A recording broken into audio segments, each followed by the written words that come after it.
Salam, axşamınız xeyir. Necəsiz? Çox sağ olun Fatimə xanım, siz necəsiz? Bu arada salam əziz iştirakçılar, hər birinizə xoş gördük. Ümid eləyirəm ki, hər bir işiniz yolundadır, yay tətiliniz yaxşı keçir. İndi isə mən sizə vacib bir mövzu çatdırmalıyam. Bayaq dərsdən kənar danışdım biraz, amma indi istəyirəm ki, tam ətraflı şəkildə yeni qoşulanlara da izah eləyim.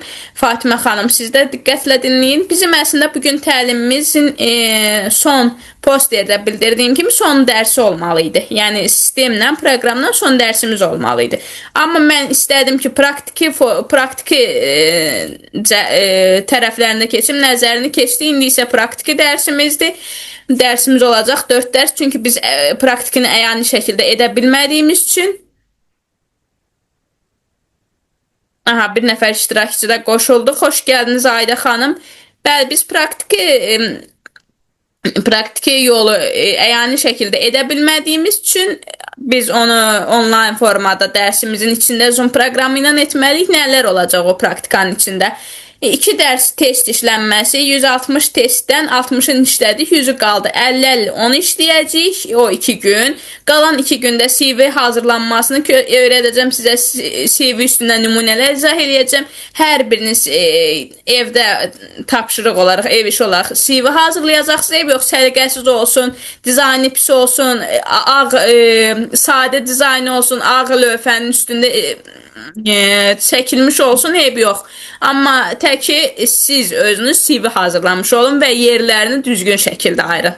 Amma çox xahiş eləyirəm, dizaynerə hazırlatmış olmayın. Çünki ödənişli şəkildə CV hazırlayanlar var, amma çox xahiş eləyirəm siz özünüz CV-nizi hazırlamış olun.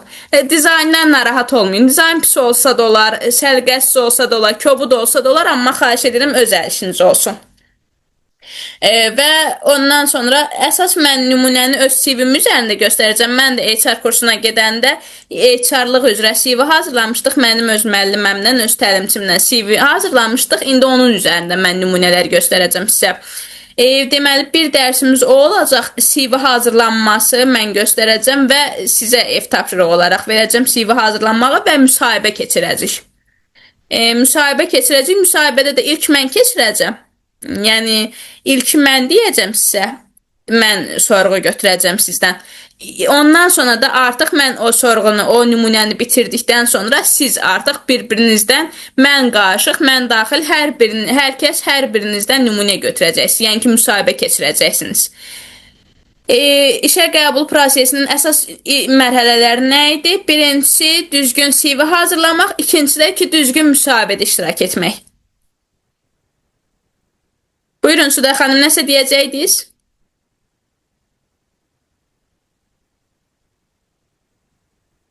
Aha, yəqin keç nə deməyəcəydiniz, əliniz dəyib. Aha, elə də qeyd etmişsiniz Suda xanım. Aha, problem deyil. Yox, əstəğfurullah, buyurun, heç bir problem yoxdur. Aha, indi isə keçirik bugün yarımçıq qalan dərsimizə. Bu arada üzürlü hesab edeyim, mənim bəzi telefonumda texniki problemlər olduğu üçün dərsimiz xeyli müddət qalmış oldu. Amma belə də düşünək ki, dincəlmiş oldunuz yay tətili ki, bir müddət yay tətilinin dadını çıxartmış oldunuz. Aha, slaydlar görünür.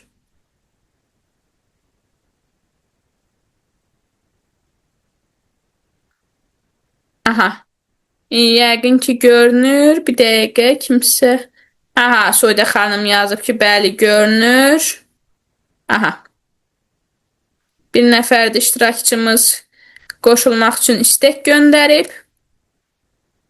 Aha, amma o bilmədim kim idi. Zəhmət olmasa chat hissəsində izah yerində qeyd etsin kim olduğunu. Çünki mənim gözümdən qaçdı. Aha, yəqin ki, o mənim səsimi eşidirsə bir cavab yazar. İndi isə keçək yarımçıq qalmış dərsimizə. Nə idi? Hansı slaydımızda qalmışdıq? CV-nin qəbulu və idarə edilməsi. Aha, Fatimə xanım. Aha. CV-lərin qəbulu və idarə edilməsi. Hər CV-yə cavab vermək və təşəkkür mesajı göndərmək namizədin şirkətə olan münasibətini gücləndirir. Mən bu qaydanı başdan oxuyum, yəqin ki, uzun müddət olduğu üçün unutmuşuq bəzi hissələri. İlk tapşırıq nə idi? İlk qaydamız nə idi? CV-nin qəbulu və idarə edilməsinin ilk qaydası. CV-lərin toplanması və düzgün idarə olunması seçmə prosesinin əsas hissəsidir. CV-lər üçün xüsusi e-post ünvanı və ya platforma istifadə olunmalıdır. Hər CV-yə cavab vermək və təşəkkür mesajı göndərmək namizədin şirkətə olan münasibətini gücləndirir. Mən bunları qısa-qısa qısa-qısa oxuyuram. Geniş izahını birazdan verəcəm. Əsas başlıqları oxuyum sonra. CV-lər Excel cədvəlində və ya stream sistemində qeydiyyata alınmalıdır. Namizədin təcrübəsi, bacarıqları və uyğunluğu ilkin olaraq analiz edilməlidir. Uyğun olmayan CV-lər nəzakətli şəkildə rədd edilməli, uyğun olanlar növbəti mərhələyə keçirilməlidir. İndi mən bunları qısa-qısa dedim, indi isə başlıqları geniş şəkildə izah edeyim. CV-lərin toplanması və düzgün idarə olunması seçmə prosesinin əsas hissəsidir. Bu nə deməkdir? CV-lərin toplanması, yəni ki, bütün CV-ləri həm istəyir onlayn formada olsun, istəyir əyani formada olsun, istəyir poçt vasitəsilə olsun, istəyir WhatsApp olsun, istəyir başqa sosial şəbəkələr olsun.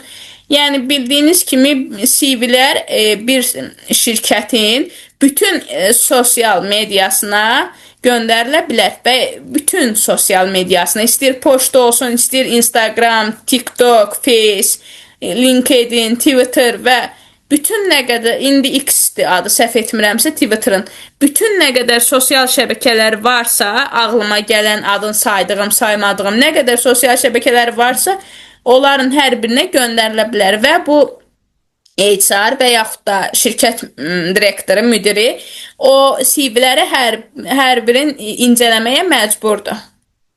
Yəni o onun borcudur, belə deyim. Çünki o ilk növbədə düzgün qrupunu, komandasını böyütmək istəyirsə, oradan əlavə bonus, premiya almaq istəyirsə, o düzgün məsuliyyətli çalışqan işçi tapmalıdır. Əməkdaş tapmalıdır. Onunla necə etməlidir? CV-ləri düzgün şəkildə oxumalıdır.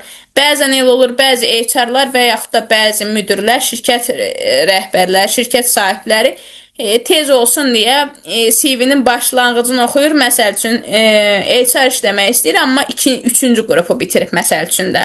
Mən HR-lıq kursu keçirəm, amma mən 3-cü qrupu bitirmişəm, sosiologiyanı.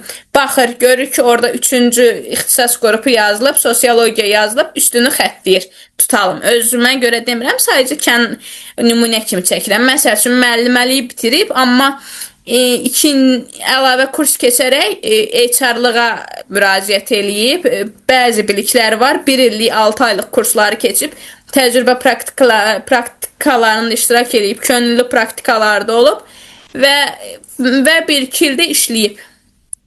İstəyir onlayn olsun, istəyir əyani formatda olsun, işləyib bu insan. Və o işlədikdən sonra artıq yeni bir işə müraciət eləyir və evinə yaxın və yaxud da maaşı yüksək olan bir yerə müraciət eləyir. O insan da görür ki, artıq o 3-cü qrupu müəlliməliyi bitirib, müəlliməlik peşəsində işləyib, bir qədər onu artıq işə götürmür. Çünki vaxtı tez, o CV-lər tez incələsin, hesabat versin deyə o bir-bir üstlərindən xətt çəkir. Əsas orada nəyə qeyd etmək lazımdır? Əsas orada qeyd etmək lazımdır ad, soyad və bitirdiyin universitet.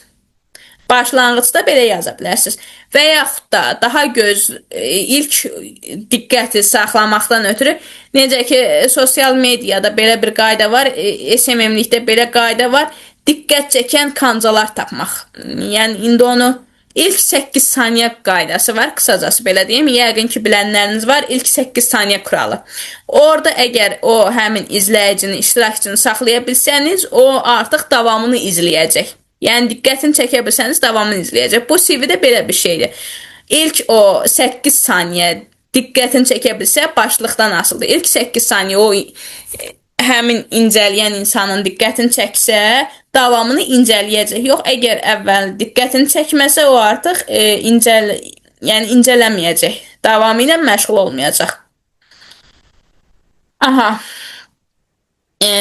Ondan sonra CV-lər üçün xüsusi e-poçt ünvanı və ya platforma istifadə olunmalıdır.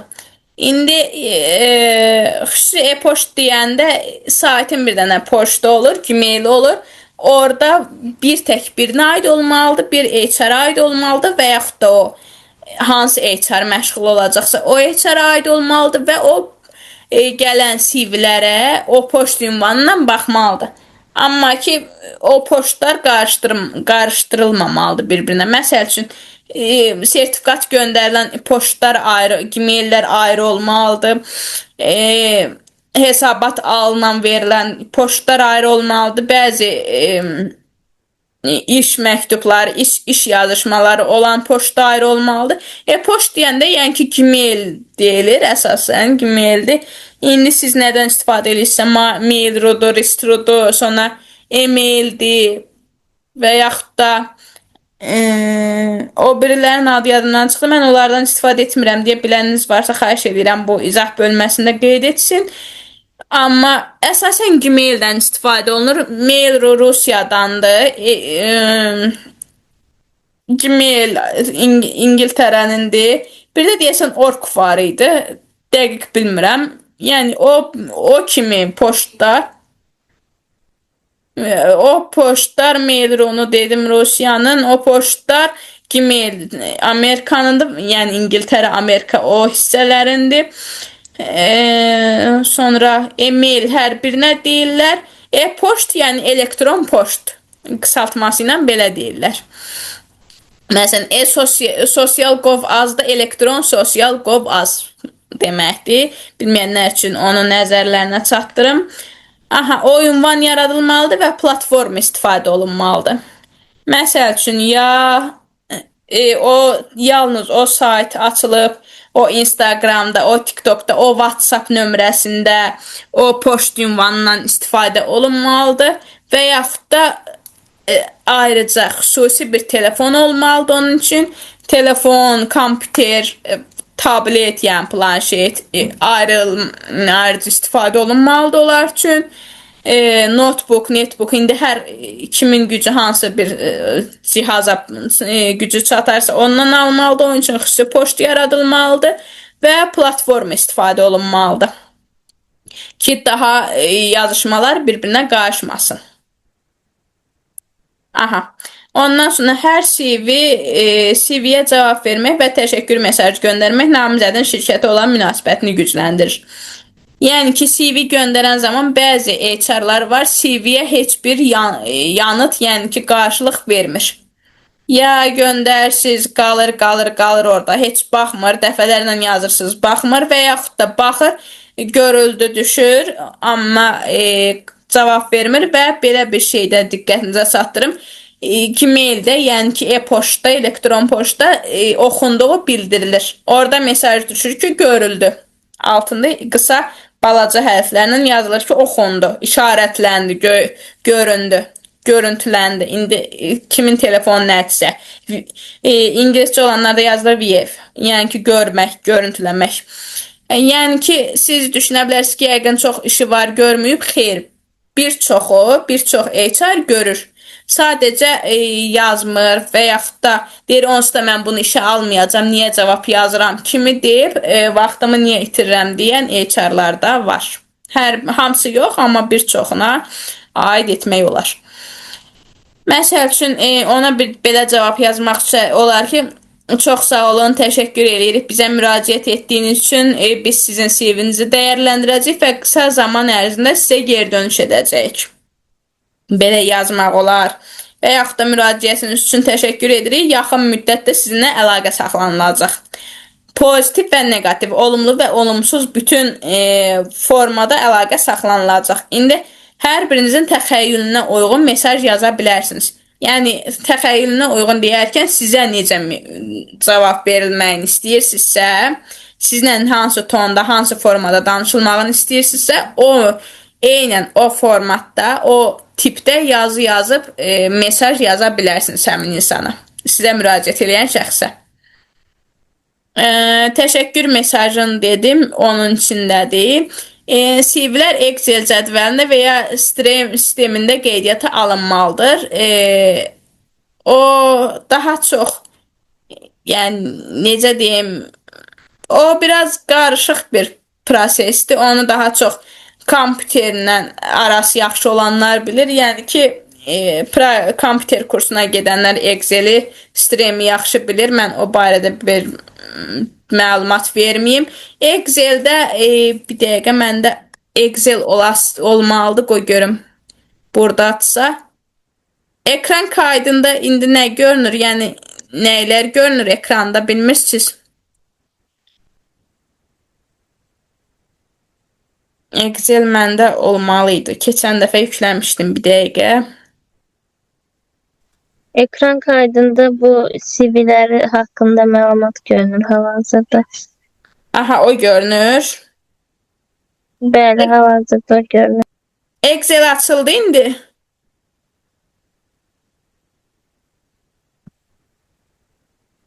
Yox, məndə hələ açılmır. Belə hələ də o görünür, o hazırladığımız təqvim. Aha, heç birinizdə görünmür. Bir dəqiqə mən ekran paylaşımını bağladım. İndi görünür nəsə.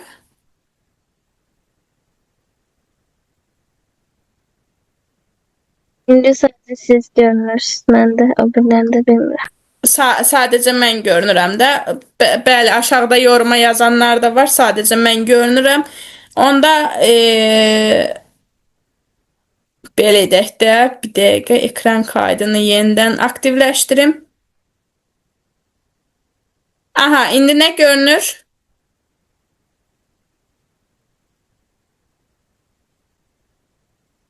İndi belə yeni səhifə görünür. Aha, Cədvəl görünür. Salam, axşamınız xeyir. Excel-də deyəsən. Axşamınız xeyir Aydə xanım. Bəli, Fatimə xanım, Aydə xanım.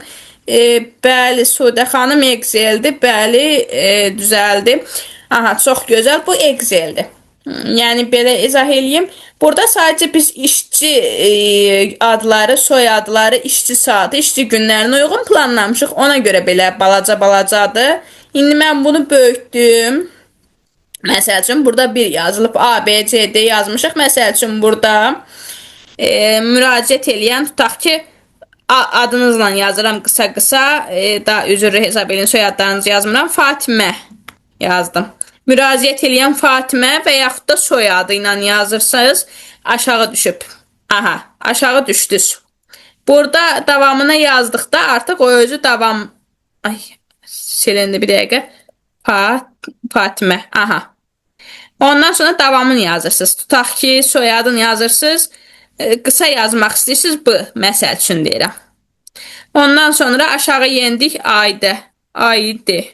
Aydə yazdıq. Aha. Yazaq. Fatimə xanım yazaq. Yanına. Aha. Ona yaza bilmədik. Fatimə xanım üzrü hesab eləyin. Sonra Sudə xanım. Müraciət eləyənlər yazdıq. Bura qarşısına nömrəni yazırıq. Tutaq ki, 055 məsəl üçün 555 55 55 məsəl üçün belə yazdıq. Bu biraz artıq getdi deyə biz buradan indi 0-ı sildik. Aha. Məsəl üçün belə yazdıq. Buna Aydə xanıma da yazdıq 77 777 77 77 məsəl üçün. Aha. Sudə xanıma da bir nömrə yazdıq. Bunları qeyd etdik. Bunları mən bilirsiniz niyə belə yazıram?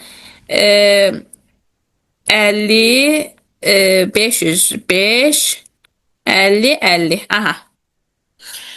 Bunları ona görə mən belə yazıram ki, CV göndərən zaman siz bunları qeyd etməlisiniz. Məsəl üçün Fatimə xanım sizin yəni sahəniz tutalım HR-lıq üzrə müraciət edirsiniz də. İnsan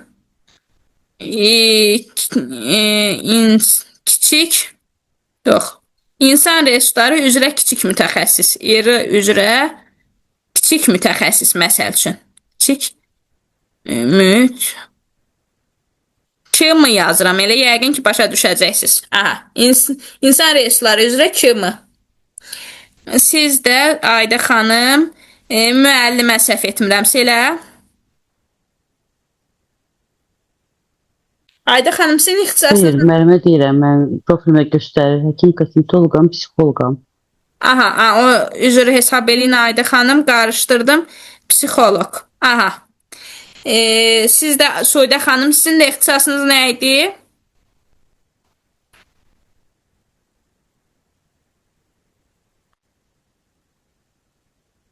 Aha, Soyda xanım yazdı nəsə. Tələbəyəm, psixologiya. Aha, sizə də yazıram tələbə. Tələbə, psixo. Aha. Aha. Bunları qeyd etdik. Nə üçün mən bunları yazıram? Əsas CV-də qeyd olunmalı yerlər budur. Məsəl üçün tutalım Fatimə xanıma, bu bura keçib deyə biraz qarışıq olacaq. Buradan ondan sonra bitirdiyi universitet qeyd olunmalıdır. Ondan sonra buradan hər birinizin bitirdiyiniz universitet qeyd olunmalıdır. Ondan sonra yaşınız qeyd olunmalıdır. Ondan sonra keçmiş peşələr, işlədiyiniz işlər, peşələriniz, sonra sizin təcrübələriniz filan qeyd olunmalıdır. Kim hansınızsa. CV Excel-lə hazırlanır. Xeyr Aytaş xanım, xeyr. CV Excel-lə hazırlanmır. Sadəcə bir HR olaraq, yəni siz CV-ləri qəbul edən zaman onu Canva ilə hazırlaya bilərsiniz. Sonra bəzi proqramlar var da, ən çox Canva ilə istifadə olunur deyə mən Canva-nı dedim. Bəzi proqramlar var, ondan da hazırlana bilər. Amma siz işə olan HR və yaxud da direktorsuzsa, onu siz qəbul edən zaman not dəftəri kimi bura qeyd etməlisiniz sırayla. Bura işə müraciət edən CV yazanların haqqında adını yazırsınız, ondan sonra nömrəsini yazırsınız, iş təcrübəsini yazırsınız və s. yazıb gedirsiniz. Yəni CV-də əsas konspektləri qeyd edirsiniz, belə deyim. Aha, siz sağ olun Aytaç xanım. Aha, ya Excel və CV qeyd etmək hər kəsə aydın oldu, yoxsa mən yenidən daha ətraflı izah edim?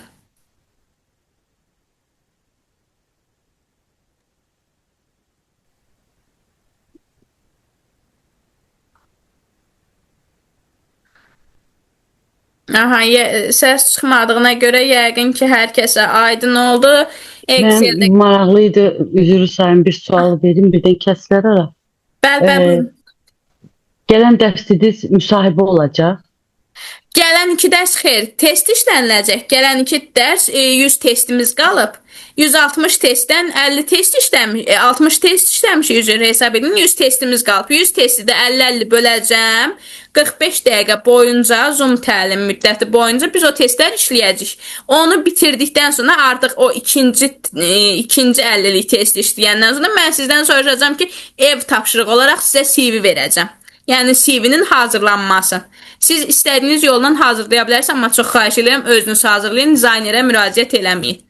Çünki dizaynerə müraciət elərsiniz, imtahanda kopya çəkən, kopya ilə 5 alan, 100 bal almış tələbələr, şagirdlər kimi olacaqsınız. Yəni yüksək yeri qazana biləcəksiniz, amma bilik olmayacaq. Yəni bunu hər kəsə aid eləmirəm. Özü özünə anladı da, burada gəlir ki, insan özü bunu nəyəsə yeni bilgilər əldə etsin. Bəli, tamamilə düzdür. Siz ev yox, səliqəsiz hazırlayın, kobud hazırlayın. Yəni bütün iştirakçılar hazırlayacağıq. Necə? Word proqramında hazırlayacağıq. İstəyirsiniz Word-də yazılı eləyin, ora şəklinizi əlavə eləyin, istəyirsiniz slide-da hazırlayın, istəyirsiniz Canva ilə hazırlayın. Mən indi bir dəqiqə öz şeyi göstərim sizə, mən bunu bağlayayım. Excel hamıya aydın oldu da. Excel və CV yəqin ki, hamıya aydındır.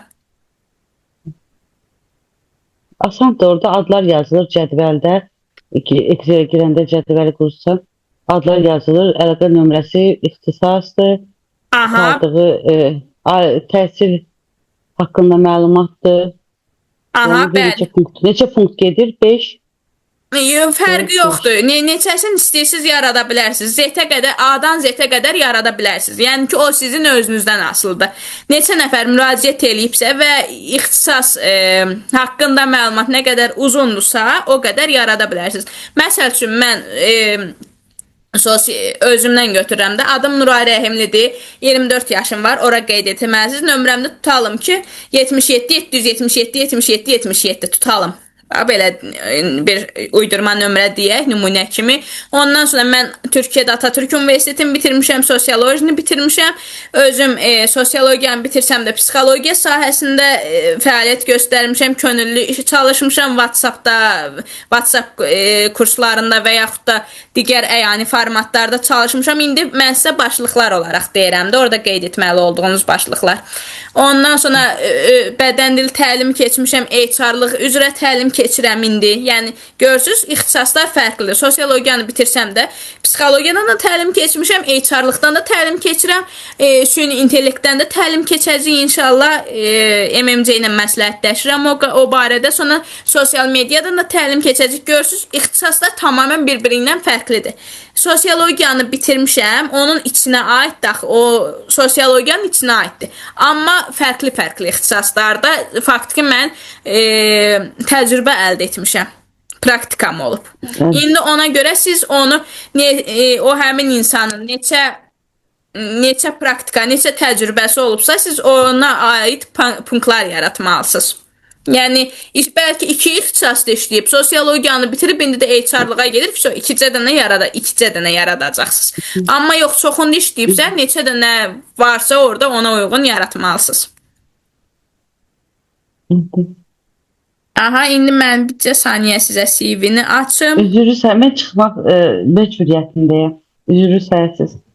Aha, ev yox, siz çıxın, onda o biri iştirakçılara mən CV-ni göstərim.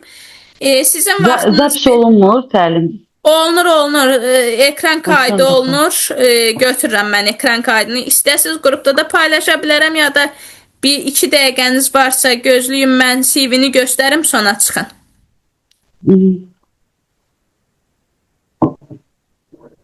Buradasınız? Buradayım. Aha. Bir dəqiqə. CV-ni tapdım. İndi mən ekran kaydını verim. Açılsın. Aha.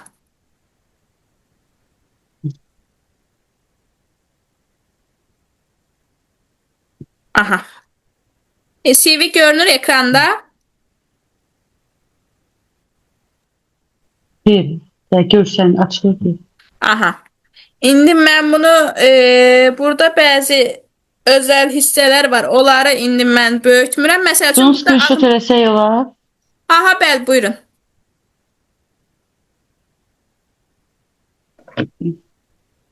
Gözüm yaxşı görmür. Açıq ilə belə xırda hərfləri çox oxşayamır. Aha, yox, mən sizə qısa başlıqlar deyirəm. Bu sol tərəfdə, yumruğun içində. Görürsüz, sol tərəfdə yumruda. Sizin ciddi formada şəkliniz olmalıdır. Yəni, o oxunmalı yerlər heç. O şəkli göstərirəm, onu izah eləyəcəm zaten gələn dərsimizdə. Burada sol tərəfdə, bu tərəfdə.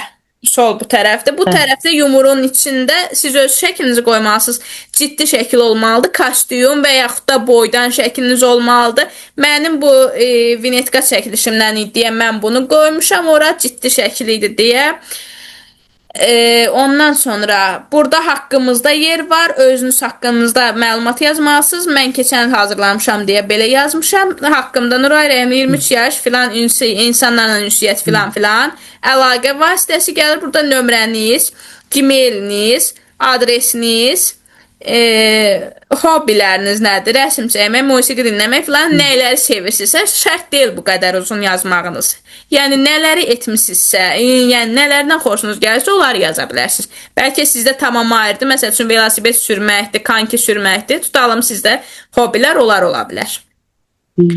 Çoxu velosiped deyir. Bayaq da qarşıma bir dövlət strukturlarından müsahibə sistemi keçmişdi. Orada da baxıram elə hamısı xanıma da elə ciddi qəribə suallar verirlər. Gənclər Nazirliyinə işə düzəlirdi. Baxıram ki, bunun sonradan orada bir kurs keçərək bütün bu məlumatları onlara mənimsətmək olar da. Bir işçinin bu qədər ağır sual cavab eləmək nə dərəcədə doğrudur, onsuz həyəcanlıdır. Orada da velosiped sürmək. Elə hamı deyir standart. Və mənim hobbilərim başqadır. Velosiped sürmürəm, amma maraqlı hobbilərim var. İkincisi də belə inkişaf üzərində çalışıram. Yaşımın çox olmağına baxmayaraq hər zaman müxtəlif təlimlərə qoşuluram. Xoşum gəlir. Ona görə deyərsiniz ki, bəlkə cavanlar qoşulur, amma Yox, xeyr, təlimə qoşulmağın cavanı yaşlısı olmaz ki, ayrıca da ki, nə qədər vaxt təlimə qoşulursunuzsa, artıq siz cavansınız. Yəni, məndə bu dəqiqə 70 yaşında özünün nəvəsi var, məktəblidir öz nəvəsi. İbtidaidən nəvələrim var. Mənim də nəvələrim var, amma insan öz üzərində çalışmalıdır hər zaman. Mən boş vaxt xoşlamıram keçirməyi. Nə də olsa imkan dairəsində çalışıram müxtəlif mövzularda. Mən özüm psixologiya sahəsində də, kosmetologiya sahəsində də çox geniş təlimlər, Moskvanın akademiyalarına kimi, özüm Amerika Psixoloqlar Assosiasiyasının üzvüyəm. Ay maşallah, APA'nın üzvüsünüz siz də? Bəli. Rusiya üzrə Dermatovenerologiya Kosmetologiya Cəmiyyətinin Azərbaycandan yeganə üzvü idi. İndi mənimlə kimsə əlavə olunub, o bir neçə illər bundan qabaq. Yəni əl işlərimə görə, aldığım nəticəyə, yeniliklərimə görə. Həmişə hər yerdə yenilikləri sevirəm, inkişafı sevirəm. Ona görə deyirsiniz HR-a da müsahibəyə görə dövlət strukturu var, ora bəlkə getdim. Ora getməyə görə mənə müsahibə istədim, baxın, görüm necə keçirirsiniz siz də. Hansı əsasları var orada? Aha, bəli, Ayda xanım, uğurlar arzulayıram sizə. Çox gözəl. İnsan hər yaşda öz üstündə işləməlidir. Yəni ki, mən bayaq sizin verdiyiniz suala gələm. Xeyr, əvvəlcədən müsahibədə insanı fərqi yoxdur, hansı sahə üzrə çalışsın, lap tələbədir, lap tutalım gedir adi dizaynerliyə ən sıradandan götürəm və yaxud da kassada işləməyə gedir, ən sıfırdan götürəm də onu o qədər müsahibəyə yükləmək ehtiyac yoxdur. Bir-iki sual verdin özü haqqında. Zaten bu müsahibəyə gələn zaman insan adını belə yanlış deyə bilir. Yəni həyecandan adında belə çaşa bilir. Mən çox canlılarda da baxmışam, qulaq asmışam. Zapislərinə baxmışam. Ümumiyyətlə mənim maraqlıdır. Gənclərə də tövsiyə eləməyə görə. Amma görürəm, çox vaxt görürsünüz, elə ağır suallarla yanaşmalar verirlər ki, ya aldadıcı, ya da yəni bu dəqiqə onsuz da bu insan necə deyim, həyecanlandı. Elementar şeyləri belə unuda bilər, amma o cür onu çatdırıcı suallar vermək düzgün deyil. Bəli. Məsəl üçün ona sıradan suallar vermək lazımdır ki, HR-ın vəzifəsi nədir və HR-ın vəzifəsi nədir ki, bu insan psixoloji durumu normaldırmı, bir dünya görüşü varmı, az da çox da vacib deyil. Elə bütün suallara cavab verib 5-də 5 keçən, məsələn, psixoloji heç o cür vəziyyətdə olmaz, nəinki digəri işdə olan situasiyaları necə deyim, ələ almaq deyirləri, nəsə bir münaqişə oldu, nə oldu. Ələ konfliktləri həll eləmək. Psixoloji dayanıqlığı ondan daha çox olan insanlar ola bilər. Yəni, baxmırlar elə, bilmirəm, nəyə görə, necə var bizdə qızlar da belə müsahibə götürənlər, danışırıq da. Bəli, çünki onun bir... Burada dəyişikliklər lazımdır. Fundamental dəyişikliklər lazımdır. Oturub Gestapo kimi qabaqlarına adamı suallar verirlər.